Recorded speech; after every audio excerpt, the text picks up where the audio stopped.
शहीद Benazir women centre में आज जो है वो सेमिनार का इनेकाद किया गया है, जिसमें घरेलू तशद्दुद और जो जिनसी खरासगी के हवाला से ख़वातीन के मामलात होते हैं उस हवाले से आगाही मुहिम जो है वो चलाई जा रही है। इसी हवाले से आज जो है इस सेंटर में आगाही वर्कशॉप का इनेकाद किया गया है, जिसमें सेक्रेटरी मोहम्मद एहसन साहब जो कि महकमा social welfare and women development के सेक्रेटरी हैं, वो भी आज इसमें तशरीफ़ लाए।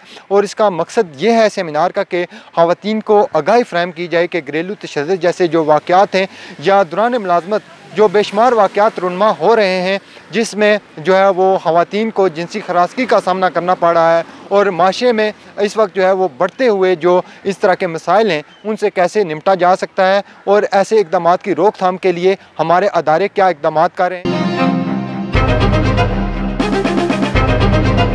जिस तरीके से ये लोग काम करते हैं, मैं ये समझता हूँ कि शायद के बहुत ज़्यादा मुश्किल है। बाज़ औक़ात तो इनको ख़ुद जो है वो हरासा होना पड़ता है और फिर उसमें हमारी जो ज़िले इंतज़ामिया वो बड़ा जो है वो हेल्प करती है। जो तजवीज़ है वो ये है कि अगर आप टारगेटेड करें कि हमारे पूरे आज़ाद कश्मीर में ख़वातीन मुबल्लिगाएँ जो वो मौजूद हैं और जहाँ तक उनकी रसाई है, मैं समझता हूँ कि वहाँ तक आपके महकमे की रसाई नहीं है, क्योंकि वो हर जगह पे मुहाफ़िल होती हैं और उनके पास खासा टाइम भी होता है। अगर उनकी एक मीटिंग कॉल की जाए और उनको मुख्तसर सा एक जो है, और उसमें मैं ये समझता हूँ कि औकाफ वालों को इन्वॉल्व किया जाए और उसके बाद ज़िले मुफ्ती साहब हैं जो उनको इन्वॉल्व किया जाए। दो चीज़ें टारगेट की जाएँ, एक तो मुबल्लिगाएँ जो ख़वातीन उनको बुला के, उसके बाद जो नुकाह खान हैं उनको बुला के, तो उनको ये बताया जाए कि जब आप महाफ़िल का इनेकाद करती हैं तो 5 मिनट आप ये सेक्शन रखें। ये भी एक जहाद भी है और ये मेरे समझा हूँ कि ये सबसे बेहतर आज के माशरे की जो तबलीग की ज़रूरत है वो ये है। सबसे पहले तो मैं डायरेक्टर वुमेन डेवलपमेंट और इनकी टीम को बहुत मुबारकबाद देता हूँ कि इन्होंने ये इनिशिएटिव लिया। एक कानून जो पिछले 4-5 साल से बना हुआ है वो अभी तक बाकी लोग तो छोड़ें, महकमे के ऑफिसर्स के नोटिस में नहीं था कि ऐसा कोई कानून है और उसमें क्या चीज़ है। हमारे यहाँ जनरली ये है कि कानून तो बन जाते हैं लेकिन ना किसी को उनका इल्म होता है ना उन पर अमल दरामद। हमारे साथ आज जो सेमिनार मुनक़्क़िद किया गया था, इसी हवाले से महकमा social welfare and women development के सेक्रेटरी मोहम्मद एहसन साहब हमारे साथ मौजूद हैं। आज इनसे आज जो सेमिनार के हवाला से क्या पेश आता है और आने वाले जो दिन हैं इनमें जो महकमा इनका है वो क्या किरदार अदा कर रहा है, इसी हवाले से इनसे जानते हैं। जी, बहुत शुक्रिया आपने मुझे मौका दिया कि मैं ये एक अहम कानून के बारे में आज़ाद कश्मीर के लोगों को और ख़ास तौर पे ख़वातीन को आगाह कर सकूं।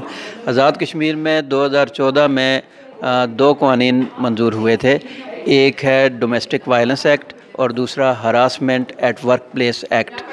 ये दोनों कानून 2014 से आज़ाद कश्मीर में नाफिज़ुल अमल हैं, लेकिन बदकिस्मती से इनके बारे में अवाम उन्नास में ज़्यादा आगाही मौजूद नहीं है। तो ये आज हमने इस सिलसिले में ये पहली एक वर्कशॉप की है जिसका मकसद ख़ास तौर पे जो वर्किंग वेमन हैं, जो काम करने दफातर में काम करने वाली ख़वातीन हैं, उनको इस कानून से आगाह करना है। और इसके ये ख़वातीन जो हैं ये बाकी अपनी साथियों को भी आगाह करेंगी और इसके लिए और भी हम निज़ाम वज़ा कर रहे हैं कि सारे आज़ाद कश्मीर के ख़वातीन ख़ास तौर पे और मर्द हजरात भी इस कानून से आगाह हो सकें ताकि डोमेस्टिक वायलेंस या घरेलू तशद्दुद का भी सदेबाब किया जा सके और हमारे काम की जगहों पे ख़वातीन को अगर कोई मुश्किलात दरपेश हैं तो उसका भी इज़ाला हो सके। सर, कभी ये देखा गया है कि घरेलू तशद्दुद जो ख़वातीन पर होते हैं इनके वाक़यात क्यों रुनमा होते हैं, इनके पीछे क्या बातें होती हैं या क्यों ऐसे वाक़यात पेश आ रहे हैं कि आए रोज़ जो है ऐसे वाक़यात में इजाफ़ा हो रहा है? जैसा कि अभी जो हाल ही में बेशुमार जो है वो सुसाइड के केस भी सामने आए हैं। इसमें इसके सद्बाब के लिए क्या बेरोज़गारी या कोई और वाक़यात तो नहीं है? देखिए, जो बड़े बड़े असबाब हैं वो तो बिल्कुल यही हैं कि एक तो माशी बदहाली है। ख़ास तौर पे घरेलू तशद्दुद का सबब तो सबसे बड़ा शायद माशी बदहाली है कि जहाँ पे भूख होती है, तंगदस्ती होती है, वहाँ पे मर्द जो है वो गुस्सा अपना घर में जाके बीवी और बच्चों पे ही निकालता है। एक वजह ये है। दूसरी कुछ हमारे यहाँ तालीम की कमी इसकी एक बड़ी वजह है। तालीम और शऊर की कमी की वजह से कुछ लोग जो हैं वो ख़वातीन को कमतर दर्जे का इंसान समझते हैं, और ये भी एक सबब है, और जिसका यकीनन सदबाब यही है कि हम तालीम और शऊर को ज़्यादा से ज़्यादा आम करें। और तीसरी वजह इसके कुछ नफसियाती मसाइल भी हैं। तो इसके लिए किसी एक महकमे को नहीं बल्कि पूरे माशरे को और सारे इदारों को मिल के काम करना होगा, तो इंशाअल्लाह बेहतर सूरत हाल होगी। सर, एक चीज़ हमने देखी कि बेशुमार यूनिवर्सिटीज़ ऐसी भी हैं जिनमें ख़वातीन जो फ़ीमेल स्टूडेंट्स हैं वो सिगरेट भी पी रही हैं और उसमें शीशे का इस्तेमाल हो रहा है हॉस्टल्स में भी। वहाँ पर तो मीडिया टीम्स हैं जो वो तो चलें वहाँ पर नहीं पहुँच सकती, लेकिन क्या ऐसे अदारे हमारे जो महकमा सोशल वेलफेयर है इस तरह कोई सेमिनार्स आगाही मुहिम हो या वहाँ पर चेक एंड बैलेंस हो कि वहाँ पर जो हमारी यूनिवर्सिटीज़ हैं वहाँ पर जो ख़वातीन इस नशे की लत में पड़ी हुई हैं उनको जो है वो छुटकारा दिलाया जाए या कोई आगाही वर्कशॉप्स हों? देखिए, ये जो नशे का मसला है इसके दो पहलू हैं। एक तो जो लोग नशे की लानत में मुब्तला हो गए तो उनको इस अजाब से निजात दिलाने के लिए तो आज़ाद कश्मीर में 3 डिवीज़नल हेडकोार्टर्स पर 3 इदारे मौजूद हैं जिन्हें हम ड्रग एडिक्ट रिहेबिलिटेशन सेंटर कहते हैं। इसके अलावा प्राइवेट सेक्टर में भी कुछ इदारे मौजूद हैं जो ये काम कर रहे हैं, लेकिन सरकारी इदारे जो है ये बग़ैर किसी फ़ीस के ये खदमात अंजाम दे रहे हैं और वो लोगों को इस लानत से छुटकारा दे रहे हैं, और ये तीनों इदारे बहुत अच्छा काम कर रहे हैं। दूसरा इशू ये है कि जो यूनिवर्सिटीज़ में आपने दुरुस्त कहा कि बच्चे भी और बच्चियां भी इस लानत में मुब्तला हो रहे हैं और ये शायद बढ़ती जा रही है, तो उसके लिए सारे इदारों को मिल के काम करना होगा। उसमें जब तक सप्लाई चेन नहीं टूटता, जब तक ये मंशियात की आज़ाद कश्मीर में आमद को रोका नहीं जाता, तो इसका सदबाब मुमकिन नहीं हो सकेगा। हमारे साथ इस वक्त डॉक्टर कुदसिया बतूल जो कि डायरेक्टर हैं वो हमारे साथ मौजूद हैं। इनसे बात करेंगे कि सेमिनार के बाद और सेमिनार के हवाला से इनके क्या जो हैं वो तासरात हैं। बिस्मिल्लाहिर्रहमानिर्रहीम। Thank you very much. Women development की डायरेक्टर हूँ मैं, और अभी हमने ये पहला इनिशिएटिव हमारा डोमेस्टिक वायलेंस एक्ट पे और हैरासमेंट एक्ट पे हमने वर्कशॉप एक छोटा सा एक इनकाद किया वर्कशॉप का। इंशाल्लाह हम ख़वातीन के लिए हमारे 45 वीमेन डेवलपमेंट सेंटर्स हैं। बेनज़ीर भुट्टो शहीद सेंटर्स हमारे 2 हैं, मीरपुर मुज़फ़्फ़राबाद शेल्टर होम बाग और रावला कोट में चल रहे हैं, जिसमें वीमेन विक्टिम्स ऑफ वायलेंस को तमाम अकोमोडेशन, फूड, शेल्टर फ्राहम किया जाता है। यहाँ के हवाले से मैं ये कहूँगी कि शहीद Benazir Bhutto women development centre ने ये ऑर्गेनाइज़ किया डोमेस्टिक वायलेंस और हरासमेंट एक्ट पे ये सेमिनार। मैं इनको मुबारकबाद देती हूँ। मैनेजर सफ़ीना, ये आमरा को, सफ़ीना, लॉ ऑफिसर आसमा ने बहुत अच्छा डिलीवर किया, और इनकी पूरी टीम को मैं मुबारकबाद पेश करती हूँ, और मैं एक्सपेक्ट करती हूँ कि इंशाल्लाह इन फ्यूचर पे ये और इम्प्रूव करेंगी और बेहतर परफॉर्मेंस देंगे। यहाँ पे मेरी रिक्वेस्ट यहाँ के मीरपुर की सिविल सोसाइटी से भी है, और बाकी जो हमारे लाइन डिपार्टमेंट्स हैं और मीडिया है, जो ये जहाँ पे सिविल सोसाइटी की रिप्रेजेंटेटिव बैठी हैं, लॉ के डिपार्टमेंट से जो लोग हैं, लॉ जो ऑफिसर्स बैठी हुई थी, लॉयर्स जो आई हुई थी, कि जो हमारे यहाँ पे जो रेकरेंट बजट है, जैसे सेक्रेटरी साहब ने कहा, वो बहुत कम होता है। अभी हमने अपने एग्जिस्टिंग रिसोर्सेज से शेल्टर होम स्टार्ट कर दिया है यहाँ मीरपुर में परमानेंटली, लेकिन इसमें हमारे पास फूड में कोई पैसा नहीं है। अकामोडेशन चले हम फ्री देंगे, बाकी कुछ ना कुछ हम मैनेज कर देंगे, लेकिन वक्ती हमें सिविल सोसाइटीज़ की कोऑपरेशन की ज़रूरत है कि वो हमें इन औरतों के फूड के लिए फैसिलिटेट करें। मैडम, यहाँ पर एक बात सेमिनार में भी जो हुई कि बेशुमार ख़वातीन ऐसी हैं जो घरेलू तशद्दुद और जिनसी हरासगी का जो निशाना बनती हैं, लेकिन उनके पास लीगल एड है देने के लिए कोई ऐसे वकील जो हैं वो प्रोवाइड नहीं किए जाते, या चंद जो 1-2 तारीखों के बाद वो ढूंढती रहती हैं कि उनका अपना वकील किधर गया है। असल में अब हम इसी चीज़ को रिवाइज़ कर रहे हैं, क्योंकि हमारे पास लीगल, जैसे मैंने कहा कि हमारा रेकरेंट बजट तक नहीं होता, जो हमने ये जो लॉ ऑफिसर हैं हमारी, हम ये कर रही हैं फैसिलिटेट। अभी हमने बाकी अपने शेल्टर होम्स में ये बताया कि फ़िल वक्त हमारी जो लॉ ऑफिसर है वही उनके केसेस को परसू करे, हमारे पास लीगल फ़ी बजट में नहीं है। आप थानों में किस हद तक जो है वो आपका अमल दखल होगा कि थानों में जो ख़वातीन जाती हैं उनको सोशल वेलफेयर जो अदारा है हमारा बेनज़ीर वुमेन सेंटर, यहाँ जहाँ तक जो नहीं पहुँच सकती, क्या थानों में इस तरह कोई आगाही मुहिम या वहाँ पर कोई अपना नंबर वगैरह आप देते हैं? जी बिल्कुल, मैं आपको बताऊं कि मैनेजमेंट कमेटी हमने अभी कर दी है, इनको लेटर लिख दिए हैं। ये मैनेजमेंट कमेटी फॉर्मेशन हो रही है उसकी, वो उसमें थानों से भी, पुलिस से भी, ये इनके जो बार काउंसिल्स हैं, हर एक के रिप्रेजेंटेटिव उस मैनेजमेंट कमेटी में मौजूद हैं जो उनको रेफ़र करेंगे और सपोर्ट करेंगे। बेनज़ीर शहीद भुट्टो वुमेन सेंटर की लॉ ऑफिसर आसमा अली शान हमारे साथ मौजूद हैं। हमने इस सेमिनार में घरेलू तशद्दुद और मुलाज़मत वाली जगहों पे जो ख़वातीन को जिनसी हिरासगी का सामना करना पड़ता है उनको उजागर किया है और उनसे मुतालिक आगाही दी है कि वहाँ उनके क्या हकूक़ हैं और हम उन्हें किस तरह फाइंड आउट कर सकते हैं, प्रोसीजर क्या है और उसका जो है कंक्लूजन यानी उसको हम रिलीफ किस तरह देंगे। मैडम, ये जो सेमिनार आज इनकाद किया गया है, अक्सर ये होता है कि कोई सेमिनार्स या कोई मीटिंग्स जो है वो या इजलास बुला तो लिए जाते हैं लेकिन उन पर अमली इक़दाम नहीं होते। ये सिर्फ सेमिनार के हद तक है या इसमें जो बातें की गई हैं उन पर अमल भी किया जाएगा? इसमें अमली इक़दाम ये हैं कि ख़ुद इस एक्ट के अंदर ही अमली इक़दाम मौजूद हैं कि कमेटियाँ बननी हैं और वो कमेटियाँ जब बनेंगी तो डेफिनेटली वो उन एप्लीकेशंस को सुनेंगी भी और उन एप्लीकेशंस पे काम भी करेंगी। ये एक्ट बजाते खुद ही अपना प्रैक्टिकल करवाएगा, हम ना भी करना चाहें तो करवाएगा। ये 2018 भी गुजरा है तो 18 में कितने केसेस वुमेन सेंटर में जो है वो आपने जो है वो पाया तकमील तक पहुँचाएँ या ज़ेर इल्तवा हैं? ज़ेर इल्तवा केसेस जो हमारे अदालतों में हैं, कुछ हमारे काउंसलिंग से रिलेटेड हैं। इसके अलावा हमने करीबन 200 के लगभग जो केसेस हैं 2018 में हमने निपटाए हैं। दिसंबर तक की मैं बात कर रही हूँ, जनवरी टू दिसंबर 2018 जो है आपका।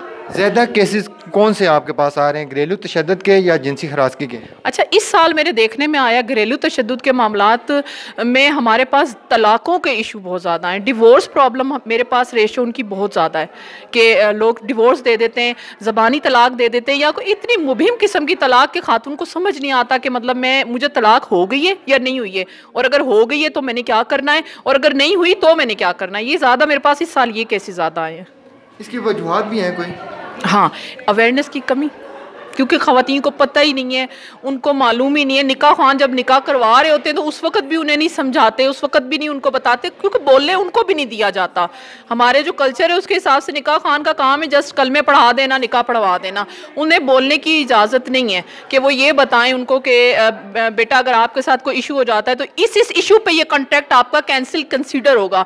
वो बात वहाँ उस वक्त समझा जाता है कि बदशगुनी है। अगर उसी वक्त बताया जाए, ये अवेयरनेस आपने ये तालीम एजुकेशन बच्ची को घर से दे के भेजें कि बेटा आप ये कॉन्ट्रैक्ट है एक तरह का, इसकी कैंसिलेशन इस बेस पर हो सकती है, ये डिसमिसल इस बेस पर हो सकता है, ठीक है। तो वो डेफिनेटली ये अवेयरनेस की कमी की वजह से ज़्यादा इशूज़ हो रहे हैं। इंचार्ज शहीद बेनज़ीर वुमेन सेंटर आमरा गुल साहिबा भी मौजूद हैं। सबसे पहले मैं आप लोगों का शुक्रिया अदा करती हूँ कि आप ही हमारे मीडिया एडवाइज़र हैं जो प्रमोट करते हैं। तो हमारे पास टोटल स्टाफ 10 लोगों का है। इसमें एक मेरी लॉ ऑफिसर है, एक सोशल वेलफेयर ऑफिसर है, एक हमारी वो हैं अकाउंटेंट है, फिर ड्राइवर, बाकी डोमेस्टिक स्टाफ वगैरह, टोटल हम 10 लोग हैं। तो हमारे पास ज़ाहिर है डेफिनेटली क्राइसिस वाली ख़वातीन आती है जिन पे वायलेंस आता है, तो वो बेसिकली जो केस जो डील करती हैं वो हमारी सोशल वेलफेयर ऑफिसर और फिर लॉ ऑफिसर। लॉ से रिलेटेड होता है तो वो जो हमारी लॉ ऑफिसर हैं आसमा अली शान वो डील करती हैं। काउंसलिंग वगैरह के जो इश्यूज़ होते हैं वो जो सोशल वेलफेयर ऑफिसर है मैडम सफ़ीना वो सॉल्व करती हैं और एडमिनिस्ट्रेशन मेरे पास है ओवरऑल। तो मैडम जो ख़वातीन यहाँ पर आती हैं उनके रहने के लिए शेल्टर होम वगैरह जो उसमें जो अखराजात हैं वो कौन बर्दाश्त करता है? अल्हम्दुलिल्लाह शेल्टर होम अभी रिसेंटली हमने स्टार्ट किया है, पहले भी था लेकिन फिर थोड़ी फाइनेंस की डेफिशिएंसी थी जिसकी वजह से हम रन आउट नहीं कर सके। लेकिन अभी भी हमारे पास फूड वगैरह का बजट कोई नहीं है। यही हम आप लोगों से भी रिक्वेस्ट करते हैं कि आप लोग भी पार्टिसिपेट करें ताकि ये हम स्मूथली चला सकें, क्योंकि मीरपुर में शेल्टर की बहुत ज़रूरत है। और पहले प्राइवेट शेल्टर होम थे, अब मीरपुर में कोई प्राइवेट शेल्टर होम भी नहीं है, कोई दारुल अमान नहीं है, इसलिए हमें शेल्टर की अशद ज़रूरत है और हम रन आउट कर रहे हैं और अपने लिमिटेड रिसोर्सेज में हम उसको चला रहे हैं। हमारी कोशिश है कि जो ख़वातीन आती हैं वो सफ़र ना करें, हम उनको बेहतरीन रहाइश दें, उनके खाने का इंतज़ाम करें और हमें आप सब लोगों की हेल्प की ज़रूरत है। हुकूमती सतह पर या जो हमारी NGOs हैं बेशुमार, उनमें से कोई रब्ता वगैरह आपने किया हो या उन्होंने किया हो कि यहाँ पर जो ख़वातीन हैं उनको जो मसाइल हैं, यहाँ पर आपने जैसा कि बताया कि खाने पीने की अशियाँ जो वो भी बजट पूरा नहीं होता, तो उस हवाले से कोई NGO हो जो आपसे रब्ता करे या हुकूमती सतह पर कोई ऐसे इक़दाम किए जाएँ, कोई फंडिंग हो तो वो बेहतर है। आज इस जो सेमिनार था इसमें हमारी सेक्रेटरी साहब भी आए हुए थे, हमारी जो डायरेक्टर साहिबा थी वो भी आई थी। उन्होंने भी उम्मीद दिलवाई है कि हम आपकी काफ़ी हेल्प करेंगे, लेकिन अभी तक हमारे साथ किसी NGOs ने कोई रब्ता नहीं किया, बल्कि क्लेम सारे करते हैं कि मीरपुर में शेल्टर होना चाहिए, शेल्टर होम होना चाहिए, लेकिन ऐसा जब भी हमारी किसी ने हेल्प नहीं की। हाँ, आंटी परवीन मीर साहिबा हैं जो कि पहले इनका प्राइवेट शेल्टर होम था, तो उन्होंने यानी इजहार किया है कि वो भरपूर हमारा साथ देंगी।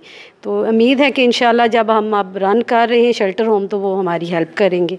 सोशल ऑफिसर हमारे साथ सफ़ीना फ़ारूक साहिबा भी मौजूद हैं जो कि इस अदारा में इंतहाई अहम किरदार अदा कर रही हैं। इनसे भी जानते हैं कि इनको क्या मुश्किलात का सामना है और इस जो अदारा है इसमें किस तरह बेहतरी लाई जा सकती है।